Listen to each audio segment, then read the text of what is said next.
Does roughing up the inside of your hive, causing the bees to put more propolis there, actually keep your bees healthier? Hey everybody, David Burns, good to be with you. Got a lot of questions like this today, and I'm pumped and excited to be in the green chair, raw and unedited, straight through. You get all my mistakes and bloopers live. Not really live, but raw. So the first question is, I've seen videos of roughing up the inside of a new hive to promote propolis production, making the colony healthier. What are your thoughts on this? I will be a new beak this year. I made a video about this last year, 2024, and actually I wrote articles for the American Bee Journal, I think a decade ago, about this subject. This is not a new thing. It's not a new study. A lot of things come out in beekeeping that are like, oh, this is brand new. Have you heard about, oh my gosh, whoa. And they're not. Beekeeping has been around a long time. There's not much new under the sun, but it gets a new fresh coat of paint. Somebody grabs it, runs with it, and the right person talks it up, and all at once it's crazy. So yeah. So my thoughts on it, as you want to know, is that yes, studies do indicate that it does, propolis being coated on the inside of hives. And by the way, you don't really have to rough it up. If you rough up the inside, it does make it, the propolis be attached more quickly. Bees will like to smooth that over. And if you watch the video I made about this, I actually referred to the fact that we used to make and sell beehive boxes, deep boxes that have been roughed up on the inside and coated with propolis a decade ago. So it's nothing new. And so, yeah, it's a unique way. It's part of the bee's immune system, I think, the propolis is. So the way that it works is in a normal hive, like even a Langstroth smooth pine hive, they will put propolis on the wall over time. In a rough tree, they do it more quickly because they just fill gaps up quicker with propolis. So the propolis itself does have a way to control these microbials that are these pathogens that may be very harmful to bees. We don't really think it has any effect on viruses yet, but I think that's still being studied. But it does seem to help bees not to have to use so much of their own energy to control pathogens. So that's what makes it better for bees, because the propolis itself does help control some pathogens. So it is helpful, but if you don't do it, it's not going to be the end of the world. I think I heard somewhere around 20% better winter survival rate. But again, bees do this naturally. If you look inside your hive, you'll see it on the walls of your boxes after a few years. You'll see it on your frames. I had a video I just made a few days ago about scraping all that propolis off of frames. So it's there. Bees do it.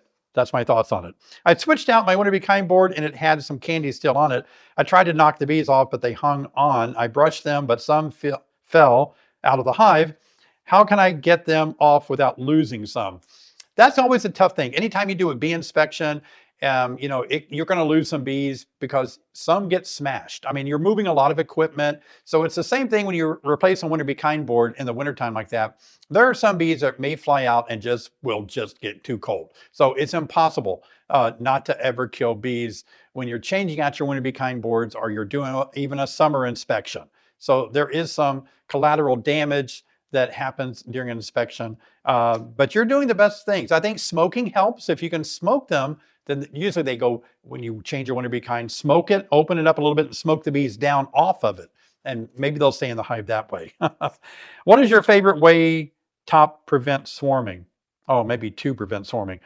Yeah, favorite way to prevent swarming for me is easy and I love it. I've done it for years, works every time. Make a split. That's right. When your hives are in the swarm season or about to get into the swarm season, for me, it's the 1st of May, go in there, look for queen cells. And if you see the start of any swarm cells, that's when you want to go in there and make a split. Take 4 frames out of that big hive that overwintered. Make sure there's a frame of honey, a couple of frames of brood, maybe a frame of pollen if all that works out, but just 4 frames, and take the old queen with you. And that way they can't swarm because mama's gone. And so they'll raise a new queen, they'll make wax on new foundation you put in there. Voila, it's awesome. You got to try it. It's wonderful. Susan says, what do you think about catching a swarm instead of buying a nuke? You never know where a swarm comes from. If you live in Africanized territory where there's Africanized bees, that's not a good idea. But if you live in a place where there's not any Africanized bees and you would rather not buy a nucleus, 5-frame nucleus already going, you'd rather buy a swarm. The risk is that if you catch a swarm and put it in a hive. They may leave your hive. It's not a guarantee, but it is, if it works out, you save money. You save a couple $100.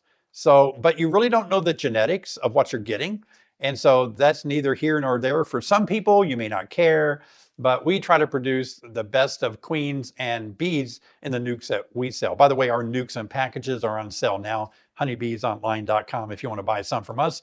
It's only for pickup. We don't ship bees. Shipping is hard on bees. Yeah. EL, David, what's the best way to care for and keep a queen healthy? Exuti out of the hive.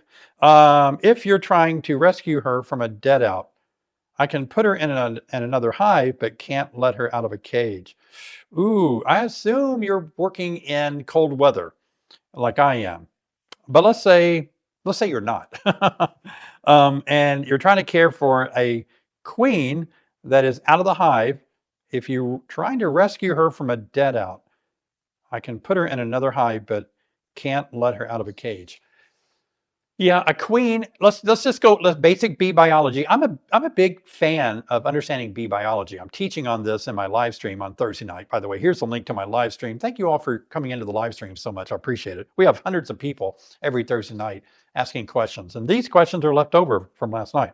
The best thing to do is think of bee biology. A queen always prefers to be out and about in the hive, being fed, being cared for by her retinue, and laying eggs. That's where she needs to be. That's where she'll be healthy. Anytime you reduce any of those factors, she has a greater chance of not succeeding and even dying. So this is a rough call.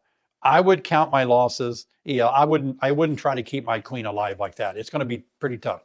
Barring putting her into a queenless colony, it's going to be really iffy. But you can try it. You know, I always encourage people to try it and see what happens. See if you can figure something out. Some of the best inventions of beekeeping are people like you and me that try these things, and voila, we come up with something cool that works. Mark says, can hives be relocated to new locations during the winter? That's a really good time to do it. Bees are not foraging, and they're going to forget where they are. Old foragers in the summer died anyway, and so they're going to take new orientation flights. Yeah, move those babies in a new location. Hi, David. Do you have any experience with different types of hives except Langstroth? LR, Langstroths, I guess. Yeah, if you watch my videos, I have a flow hive, which is kind of a Langstroth, just a different harvesting technique. I have a horizontal Langstroth, which is a Langstroth, but horizontal. I have a nail hive, which is kind of a Langstroth configuration. I guess you would call it a vertical hive. I've got Apiary hives. I have a Layens hive. I have the new Keepers hive. I have experimented with top bar frame hives. Am I missing some? I feel like I've got another. Oh, I've got the little round hive, and that's cool. By the way, it's doing great this winter. So yeah, I have done all that. Comes back to me though, I'll tell you right now, boy, I love a Langstroth. I've tried them all. I think I've tried everything except an AZ Slovenian hive. Haven't tried that yet. I think I've tried all the others. Langstroth, in my opinion, for my style, wins every time. Patrick, can we create a new queen if all brood has died in this hive and we added new frame of brood from another hive? Oh, yes, as long as you provide a frame of eggs. If there's enough bees, like nurse bees, that can tend to the new brood that your new queen will be raised from, yes. So in other words, if all the brood has died, but there's good bee population, you can move a frame of eggs from another hive. They will then take one of the fertilized eggs and they'll raise a new queen from it, and it'll be fine. A lot of people think that an egg only becomes a worker bee, but a fertilized egg can become a worker bee or a queen bee, as long as it's fertilized. John, we followed your candy board recipe to the letter. The result was pliable and not hard candy. Is that the intent? Yeah, I don't, it is kind of hard, but it is kind of, it has a lot of moisture in it. Yeah, it does. It has a lot of moisture. So we're trying not to make peanut butter brittle. That's a little too hard for bees. Shannon, here in Canada, I see quite a few dead bees at the entrance. Why do they die this time of the year? I'm assuming that you're referring to now being winter. They die because they're aging out. So there's some bees that aren't fully winter physiology bees, and so they're dying. They're left over from fall.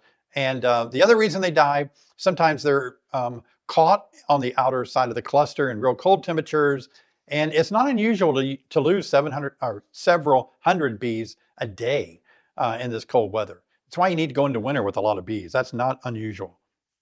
Besides yours and Sherry's, what beekeeping book would you highly recommend? I get this question asked a lot.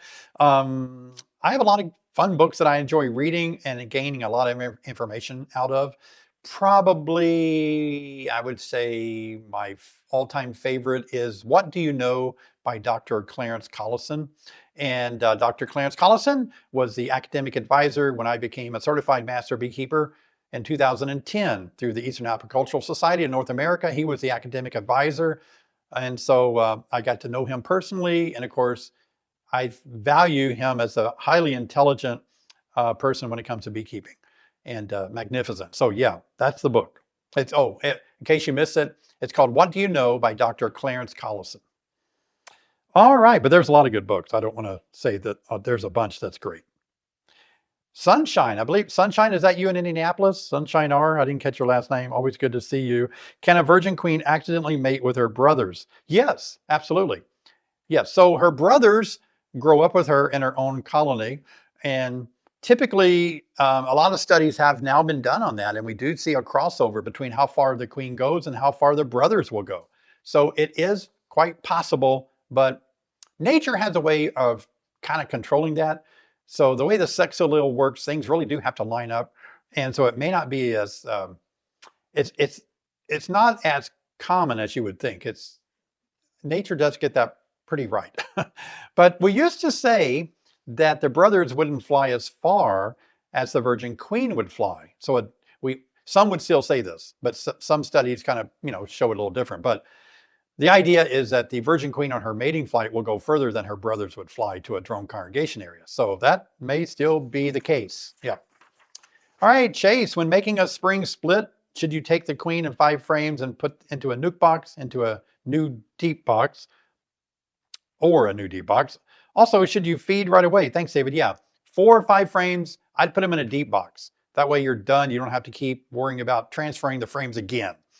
And so, yeah, feed them. It wouldn't hurt to feed them. Unless you've got explosive spring nectar going on when you make that split, feeding never hurts. 1-to-1 sugar water with our additives will help a lot. Kevin, what can I do about the water coming out of my hive after putting on a winter bee kind? There is a lot of moisture in the wintertime. The bees do make a lot of moisture. I'm not sure what's causing that. Try to examine it. Is it coming from the winter bee kind board? Is it just naturally coming from what the bees are doing inside the hive? Even if you sometimes don't put anything on a hive, they will have condensation develop along the walls and drip down to the bottom. I don't know if you're making your own winter bee kinds or not. If you want to make them a little bit harder, not so liquidy maybe, that could help too. Lewis, with temps getting cold for just a few days, am I good to continue to feed 1-to-1 or do I need to change to candy boards? I'll be wrapping with insulation on Sunday to help with the cold. It sounds like, I don't know where you are, Lewis. If you're in an area like Illinois where it's going to get below freezing, I never feed 1-to-1 if it gets below 50 degrees Celsius. That's when I stop feeding 1-to-1 and I go to candy. So that might help you that way. So in other words, the way I look at it, if the bees are clustered, I'm putting hard candy on, candy boards. If they're not clustered, if they're moving around, I'll feed 1-to-1. And that temperature where they cluster is 50 degrees Fahrenheit or below. All right. Rick says temps expected near 0. Should I close off the bottom entrance to reduce the air intake and just let them use the opening for the winter bee kind? I've gotten along very well in that configuration. I really have. It's worked out well for me. Paul, David, the mites are about to be here soon in old Australia, maybe? I'm not sure what I'm reading there. Will it kill a lot of the wild bees? I wish I knew what that reference was. I'm sorry, I can't bring it up right now in my mind. QLDAU, sorry about that. Yeah, so and are you talking about Tropolalaps or are you talking about the Varroa destructor? Because the Varroa destructor is already in Australia. Okay, well, let's just say either one. Will it kill a lot of wild bees? Absolutely. Absolutely, absolutely. Whatever mite you're referring to goes after bees, whether they're in a domesticated box or whether they're in the wild, the mites do not care. Matthew, if I'm planning on collecting propolis to use, should I be worried about when or where to collect it because of mite treatments? Oh, that's a good question. I haven't really given that a lot of thought before. Yeah, I would want propolis that hasn't been exposed to, especially synthetic mite treatment. Yeah, I would treat it like I would honey. Yeah, because sometimes people put propolis in their mouth, to help with a sore in their mouth or something. So yeah, I think definitely good point. I like that. Yeah, treat it like you would your honey. Yeah. All righty, Larry, second year beekeeper. The farms that I spun the honey. Oh, I'm sorry, the frames that I spun the honey, and then let the bees clean up. It seems like the comb wax is brittle. Is that normal? Uh, yeah, it can be brittle by temperature or dryness. So once it's out of a hive for a long period of time, it's not exposed to being massaged and kept moist by the bees and repaired by the bees. So it will get brittle. All wax is going to get brittle, especially in a dry or colder environment. Cold is really going to make it brittle and being dry. So yeah. Oh, natural comb. Yeah. Yeah, that's the way it is. Absolutely. So when you harvest honey, it's always done in the warm climate, a warm time of the year. That way it's not so brittle. Delmer, is there any mite treatment for winter? Some people do treat mites for mites in the wintertime. They'll use the salicylic acid when the brood is low in the hive. I've seen people use powdered sugar as a way to control mites in the wintertime. There's probably other ways, but I kind of hate to open my hive up and tinker with it in the winter. There's just so much riding on their survival that I don't want to introduce another thing that could cause them to perish. So, but you could. Scott, I watched a video you did several years ago where you used both foam board insulation and bad insulation on all sides. Do you feel that is no longer necessary? I've never felt that it was necessary. I think it helps a weak colony or a sick colony, but I don't think insulation is a life-saving thing that we need to put on our hives. It won't help you if your bees don't have a good queen and they don't have good nutrition and they're not mite-free, virus-free. No matter how much you insulate, if you've got a bad queen or low populations from the bad queen, or you haven't controlled your mites, or they don't have much nutrition on board, you can insulate them to where it could be perfect temperature and they're going to die. So more important to me is those three things: healthy bee, nutrition, mite-free, and then it really doesn't matter about insulation. But on the top, I think insulation on the top is a winner. I will say though, it's always a caveat. In Illinois, we all have a spell where it gets 20 below zero chill factor. That kills everybody. It kills me. Yeah, right. I mean, it doesn't hurt to have some wind block. And I think wrapping a hive to me is more of a wind block than trying to keep people warm. Yeah. David, can you give a brief overview of a winter bee kind board? I promise to do this. How about this? Sherry and I are going to make a video, maybe tomorrow or Sunday, and we're going to make a winter bee kind, try to, but if we don't, we'll at least sit down and we'll do a complete overview of the winter bee kind board, how they're made, how you put them on a hive, what they do in a hive, how you change them, if you make your own, what they're supposed to be made of and all that, okay? I'll commit to making that in the next few days. Question, can the candy board box be too deep?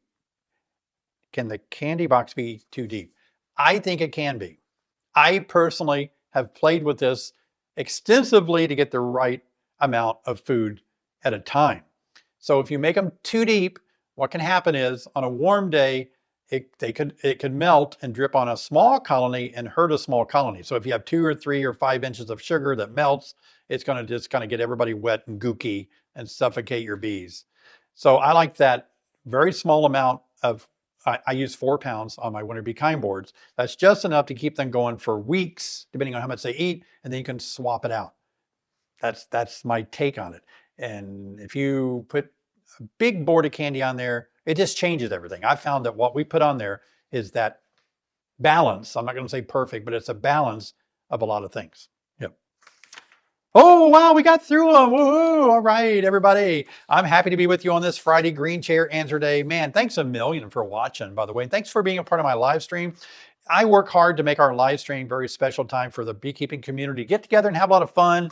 And if you're not on the live stream, hey, I want you to join every Thursday night, 7 p.m. That's where these questions came from, some that we didn't get a chance to answer because we're only on there for 59 minutes. So give me 59 minutes of your time to help you learn more about bee biology. And then in a few weeks, we're going to dive into queen rearing, how to help you guys raise your own queens, get more knowledgeable about that. And by the way, I don't know how life is going for you with your bees or life in general, but I want to encourage you, a saying that I love to say, you got to cowboy up. Cowboy up and get her done. Whatever you're struggling with, cowboy up and push through. You can do it. All right. Life isn't for sissies. Life is hard. Beekeeping is not for sissies. Beekeeping is hard. A lot of people paint beekeeping out to be some grandiose, romantic hobby. It's far from that. Beekeeping is hard. It's tough. You got to be a cowboy. You got to be a cowboy. You got to toughen up.